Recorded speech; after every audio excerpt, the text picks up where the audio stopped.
Shalom saudara-saudara yang dikasihi oleh Tuhan, selamat berjumpa kembali dalam channel ini untuk mendengarkan firman Tuhan. Saya berdoa buat saudara-saudari semua selalu sehat dan selalu diberkati oleh Tuhan. Sebelum kita mendengarkan firman-Nya, marilah kita berdoa.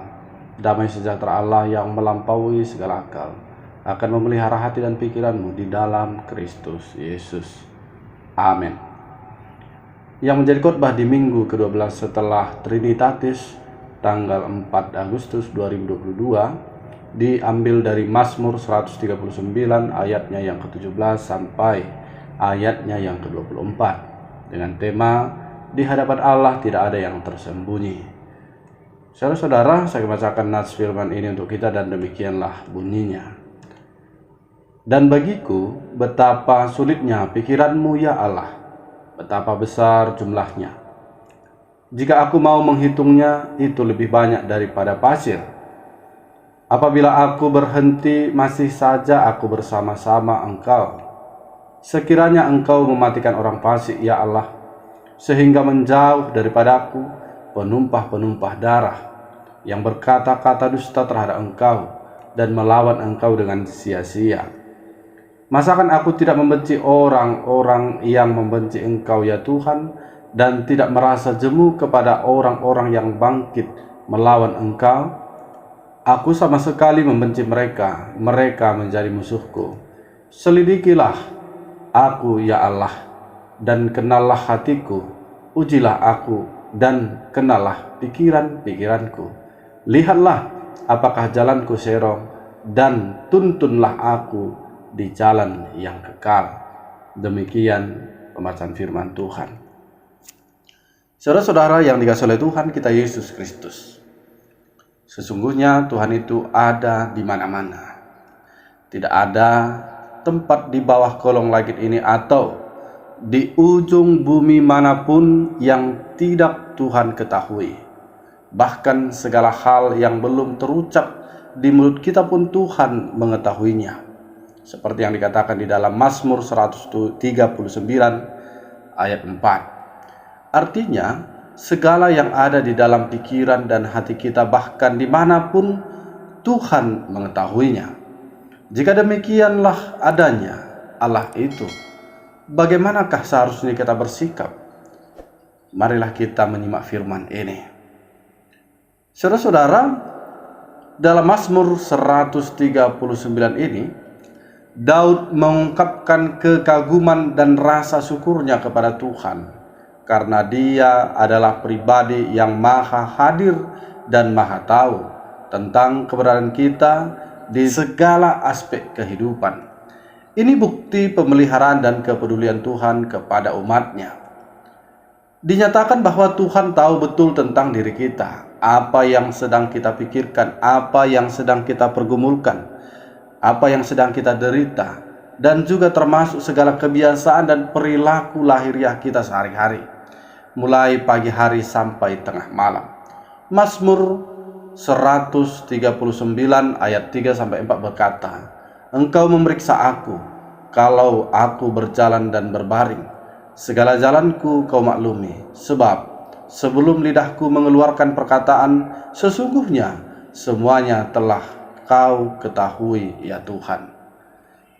Tuhan juga senantiasa mengelilingi kita dengan perhatian dan selalu meletakkan tangannya untuk menopang kita. Penting juga untuk kita ketahui bahwa di luar Tuhan kita tidak dapat berbuat apa-apa walau kemanapun kita pergi dan bersembunyi. Mazmur 139 ayat 9-10 berkata demikian, Jika aku terbang dengan sayap fajar dan membuat kediaman di ujung laut, juga di sana tanganmu akan menuntun aku dan tangan kananmu memegang aku. Bahkan saudara-saudara, saat kita masih berada di dalam kandungan pun, Dia telah memiliki rancangan dan menjamin masa depan kita. Sungguh luar biasa cara kerja Tuhan. Karena itu saudara-saudara, tidak ada yang bisa menyembunyikan diri di hadapan Tuhan. Seperti yang kita lihat di dalam ayat 11-12 di Mazmur 139 ini. Daud sungguh menyadari itu. Sungguh menyadari bagaimana cara kerja Tuhan itu yang begitu luar biasa. yang tidak ada tersembunyi bagi Tuhan. Semuanya Tuhan ketahui. Lalu, bagaimana Daud menentukan sikapnya terhadap itu? Maka dalam perikop kali ini dijelaskan sebagai berikut. Yang pertama, Daud mengakui Tuhan yang Maha Tahu. Daud berkata tentang itu di dalam ayat 17-18. Dan bagiku betapa sulitnya pikiranmu ya Allah, betapa besar jumlahnya. Jika aku mau menghitungnya itu lebih banyak daripada pasir. Apabila aku berhenti, masih saja aku bersama-sama Engkau. Saudara-saudara terkasih, mengapa Daud mengatakan betapa sulitnya pikiranmu ya Allah? Karena memang Daud sendiri sebagai manusia tidak bisa menjangkau sebenarnya cara kerja Tuhan. Dan apa yang Tuhan ketahui juga tidak bisa dijangkau oleh Daud sendiri. Maka karena itu Daud sangat kagum dengan kemahatauan Allah. Dan oleh karena itu saudara-saudara, di dalam ayat 1 sampai ayat 16 disitulah Daud menceritakan semuanya itu, menunjukkan kekagumannya terhadap Allah. Kemudian yang kedua, Daud mengambil posisi berada di pihak Tuhan. Daud berkata di dalam ayat yang ke-21 sampai 22. Masakan aku tidak membenci orang-orang yang membenci Engkau ya Tuhan, dan tidak merasa jemu kepada orang-orang yang bangkit melawan Engkau. Aku sama sekali membenci mereka, mereka menjadi musuhku. Saudara-saudara, ketika Daud telah melihat bagaimana Tuhan yang Maha Tahu, maka dia tidak pernah mau berkompromi dengan yang namanya orang-orang jahat. Dia sangat membenci orang-orang jahat. Dia sangat tidak suka dengan orang-orang jahat. Dan bagaimana dia memposisikan diri ketika ada banyak orang-orang jahat di luar sana? Maka dia akan selalu memposisikan diri di hadapan Tuhan, di pihak Tuhan. Artinya dia memposisikan diri pihak Tuhan berarti dia mau hidup seturut dengan kehendak Tuhan dan tidak mau mengikuti cara orang-orang yang membenci Tuhan. Kemudian yang ketiga saudara-saudara, Daud hidup dalam keterbukaan di hadapan Tuhan. Sangat jelas tadi dikatakan di dalam ayat 23 sampai 24 di mana Daud berkata, "Selidikilah aku ya Allah dan kenalilah hatiku, ujilah aku dan kenallah pikiran-pikiranku, lihatlah apakah jalanku serong dan tuntunlah aku di jalan yang kekal." Keterbukaan ini saudara-saudara betul-betul luar biasa dari pihak Daud. Dia mampu mengatakan, lihatlah aku, inilah aku, apakah jalanku serong, inilah aku Tuhan. Artinya di situ Daud memang betul-betul mau terbuka bahwa dia sungguh-sungguh mengikuti Tuhan. Dia sungguh-sungguh tidak mau bercacat di hadapan Tuhan. Saudara-saudara terkasih, dari cara Daud membuka dirinya di hadapan Tuhan, itu sebagai contoh bagi kita dan sebagai catatan bagi kita bahwa memang di hadapan Tuhan itu kita harus terbuka. Di hadapan Tuhan itu kita harus betul-betul transparan. Artinya transparan bahwa kalau kita memang berdosa, kita katakan berdosa. Kalau kita memang tidak mau kompromi dengan dosa, kita katakan itu. Kalau kita mau betul-betul mengikuti Tuhan, kita katakan kita betul-betul mengikuti Tuhan. Saudara-saudara terkasih, apa yang mau disampaikan oleh firman ini untuk kita? Allah yang kita sembah adalah Allah yang maha segalanya. Maka tentulah kita harus bersikap seperti Daud, berserah kepada Tuhan karena Dia Sang Maha Kuasa, datang mendekat kepadanya karena Dia Sang Maha Hadir, transparan di hadapannya karena Dia Sang Maha Tahu tentang apa yang terjadi hari ini dan apa yang akan terjadi di hari-hari yang akan datang. Saudara-saudara dikasihi oleh Tuhan, ada sebuah ilustrasi sebagai penutup dalam khotbah kita kali ini. Ada seorang tukang tahu. Setiap hari ia menjual dagangannya ke pasar. Untuk sampai ke pasar ia harus naik angkot langganannya. Dan untuk sampai ke jalan raya ia harus melewati pematang sawah. Setiap pagi ia selalu berdoa kepada Tuhan agar dagangannya laris. Begitulah setiap hari sebelum berangkat, dia berdoa terlebih dahulu dan pulang sore hari.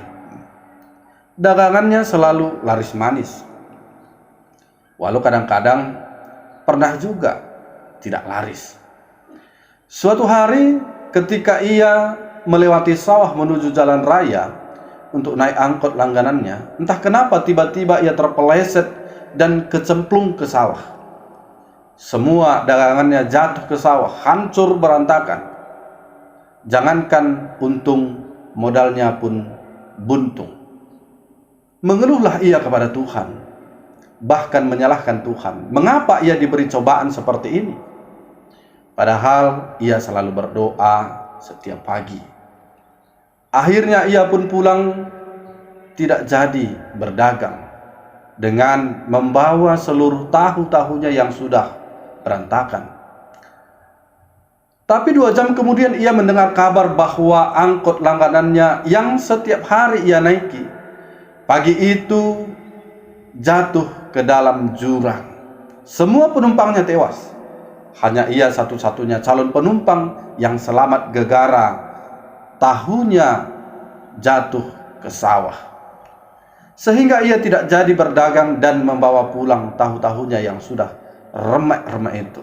Sorenya, saudara-saudara, ada seorang peternak bebek mencari dia dan hendak membeli tahu untuk makanan bebeknya.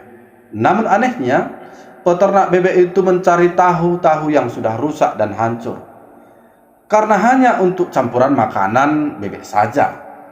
Spontan bapak itu menangis bahagia karena tahunya yang remek-remek itu semuanya dibeli oleh peternak bebek tersebut. Dan saudara-saudara terkasih, dia pun akhirnya menarik kata-katanya yang sudah menyalahkan Tuhan, dan dia akhirnya sadar bahwa Tuhan memang sungguh luar biasa caranya bekerja di dalam hidupnya. Saudara-saudara terkasih dalam nama Yesus Kristus, apa yang disampaikan dari ilustrasi ini adalah Tuhan sungguh-sungguh mengetahui, sedangkan manusia tidak mengetahui. Tuhan sungguh-sungguh mengetahui apa yang terjadi kemudian, tetapi manusia sulit untuk menerkanya. Seperti seorang tukang tahu dalam ilustrasi ini, sungguh ia tidak tahu bahwa angkot yang biasa dia tumpangi akan kecelakaan dan tahunya akan laku semua. Cara kerja Tuhan memang sulit terselami, sehingga Daud mesti berkata, "Bagiku betapa sulitnya pikiranmu, ya Allah." Yang bisa kita baca tadi di dalam Mazmur 139 ayat 17. Maka dari itu saudara-saudara, marilah kita selalu memposisikan diri di hadapan Tuhan, di pihak Tuhan. Layaknya seorang anak yang selalu nyaman berada dekat bapaknya karena dia tahu bapaknya selalu ada di sisinya dan menjaga dia sepanjang waktu, kapanpun, dimanapun. Demikian firman Tuhan, mari kita berdoa. Bapa, terima kasih buat firman yang telah mengajar menuntun kami, supaya kami Tuhan sadar bahwa Engkau maha tahu, maha segala-galanya. Oleh karena itu Bapa di surga, biarlah Tuhan kami semakin mendekatkan diri di hadapan Tuhan dan bersyukur akan cara kerja Tuhan yang begitu luar biasa dan memberikan selalu yang terbaik bagi kami. Dan Bapa di surga, demikianlah seluruh pendengar firman Tuhan, jemaat Tuhan keberkati, Kau semakin pelihara kehidupan mereka, dan dosa-dosa kami juga ampuni, supaya kami senantiasa juga selalu layak menerima anugerah daripada Tuhan. Di dalam Kristus Yesus kami bersyukur berdoa. Amin.